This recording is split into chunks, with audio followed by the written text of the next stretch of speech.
Math Standard 8.G.C.9. A cone with radius 6 feet and height 15 feet is shown.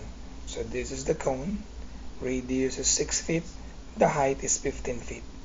Enter the volume in cubic feet of the cone. Round your answer to the nearest hundred, so meaning second decimal. So let's solve the volume of this cone. So the formula is 1/3 multiplied by the base and then the height. Now remember, the base of the cone is a circle. So the base is the area of a circle, which is pi r squared. So let's rewrite the formula. So the volume here is 1/3 multiplied by pi radius squared multiplied by the height. Now we will use the approximate value of pi equal to 3.14. Alright, so let's solve the volume. So volume is equal to 1/3 multiplied by 3.14 multiplied by the radius, which is 6. The radius is half of the circle. So 6 squared multiplied by the height, which is 15. Alright, so let's solve the exponent first. So volume is equal to 1/3 multiplied by 3.14. Then 6 squared is 6 times 6, which is 36, multiplied by 15. Alright, we can just multiply these numbers right here before we divide it by 3 or multiply by 1/3. So let's do it.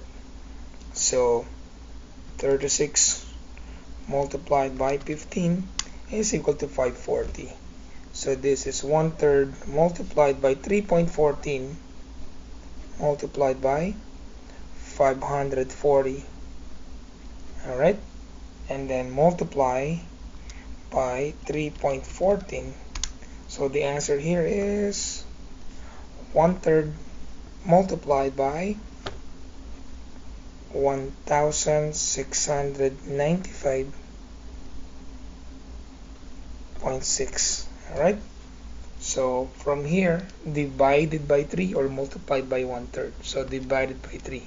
So the answer here is the volume is equal to 565.2. Alright. If we will use a different value of pi, let's say on this calculator, instead of using 3.14, I will just simply use the symbol pi on my calculator. So let's do it. So 1/3, 1 divided by 3 is also 1/3. Multiply by pi, you can also do that. Multiply by 6 squared, which is 36. Multiplied by the height, which is 15. So just press enter and then it will show you the answer. So this is also a correct answer, 565.49, because it says nearest hundred. Alright, so the answer, it will depend on how you will estimate the value of pi. So it can be 3.14 or the the actual value on your calculator. So it depends.